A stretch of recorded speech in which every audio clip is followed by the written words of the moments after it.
हरे कृष्णा। तो चलिए आज मैं आप सभी को सुनाती हूँ आमना नवमी व्रत कथा कि हमें आमना नवमी वाले दिन हमें कौन सी व्रत कथा सुननी चाहिए हमें पूजा करने के बाद, क्योंकि हमें पूजा भी करनी होती है, 108 परिक्रमा भी लगाई जाती है। वो किस तरह से किस विधि अनुसार मैं सब कुछ बताने जा रही हूँ। आप सभी को ध्यान से मन लगाकर सुने और कमेंट बॉक्स में जय श्री हरि लिखना ना भूलें।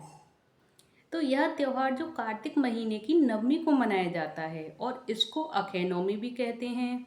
और इस दिन आंवले की पूजा होती है। अगर किसी बाग में ना जा सकें तो आंवले की एक डाली तोड़वा कर या मंगवा कर तुलसी के गमले में लगाकर पूजा कर लेते हैं।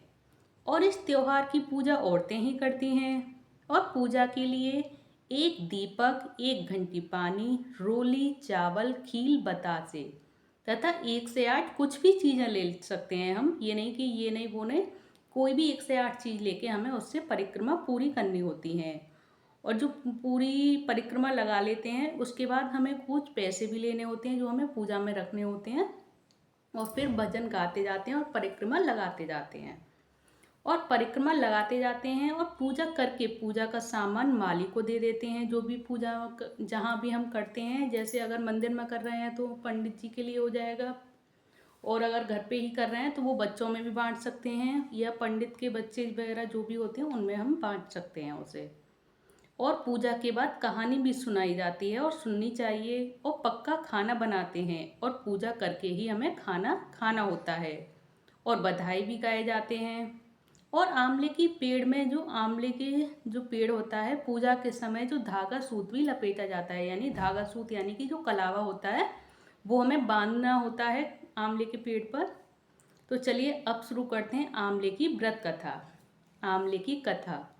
एक बुढ़िया थी, वह रोजाना सुबह उठकर कार्तिक में नहाती थी और यमुना जी नहाकर रोजाना सोने के आंवले दान करती थी।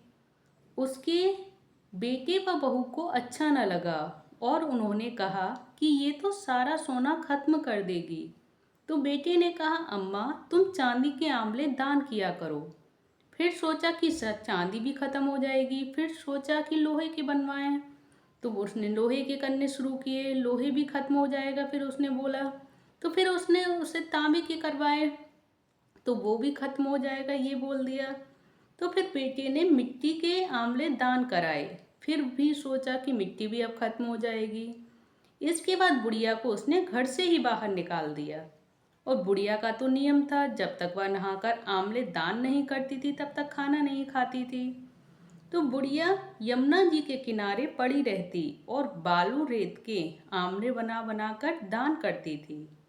इस नियम को देखकर भगवान बहुत खुश हो गए और भगवान ने बुढ़िया के लिए मकान बनवाना शुरू करवा दिया। उसी मकान में बुढ़िया भी रहने लगी। उधर बेटे बहू ने जब बुढ़िया को घर से निकाल दिया था, तभी से उनकी हालत बुरी हो गई। एक एक दाने को भी तरसने लगे। वह घर छोड़कर काम धंधे की तलाश में निकल पड़े और पहुंचते पहुंचते वह बुढ़िया का जो मकान बन रहा था वहीं पर पहुंच गए और ईंट गिलोरे का काम करने लगे। एक दिन दोपहर के समय बुढ़िया को नहलाने के लिए बहू जो बेलदारनी बनी थी, कहने लगी कि लाओ अम्मा, मैं तुम्हारी कमर पर साबुन लगा दूं और पीठ मल दूं। तो बहू बुढ़िया की कमर मलने लगी। पहले तो बुढ़िया ने काफ़ी मना किया, लेकिन जब वो बहू नहीं मानी तो उसने कहा ठीक है मल दो। तो उसको जब वो मलने लगी साबुन उसकी कमर पर, तो उसको बुढ़िया की कमर पर मस्सा दिखाई दिया।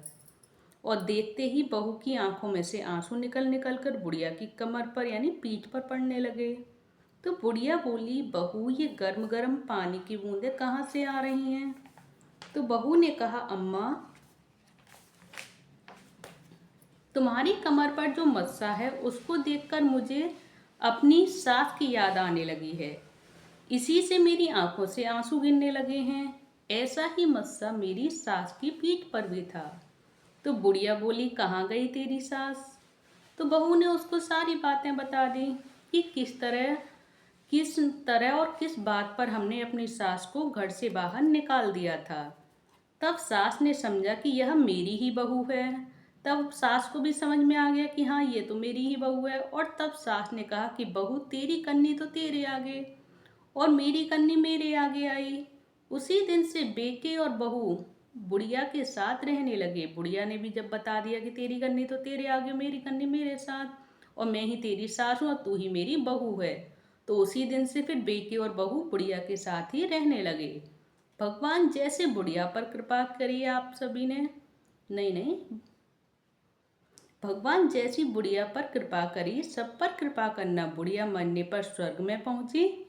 जय श्री भगवान, जय श्री आंवले भगवान की जय। ये है आंवले की कथा, जो कि हमें आमना नवमी पर जरूर से जरूर सुननी है, क्योंकि इस व्रत की कथा को हमें जरूर सुननी चाहिए। जब भी हमें ये जो आमना नवमी की जो हम परिक्रमा लगाते हैं, पूजा करते हैं, और अगर ये कथा नहीं सुनी जाए आमना नवमी की, तो ये हमारा व्रत पूर्ण नहीं माना जाता। तो मैं आप सभी से कहूँगी कि ये अक्षय नवमी पर आमना नवमी की ये जो कथा है, ये जरूर से जरूर सुना। अगर अच्छी लगी हो तो प्लीज़ कमेंट बॉक्स में ज़रूर बताएं, और अगर पसंद आई हो तो कमेंट बॉक्स में जय श्री हरि लिखना ना भूलें। हरे कृष्ण कृष्ण कृष्ण हरे हरे, हरे राम राम राम हरे हरे। जय श्री कृष्ण, जय श्री हरि।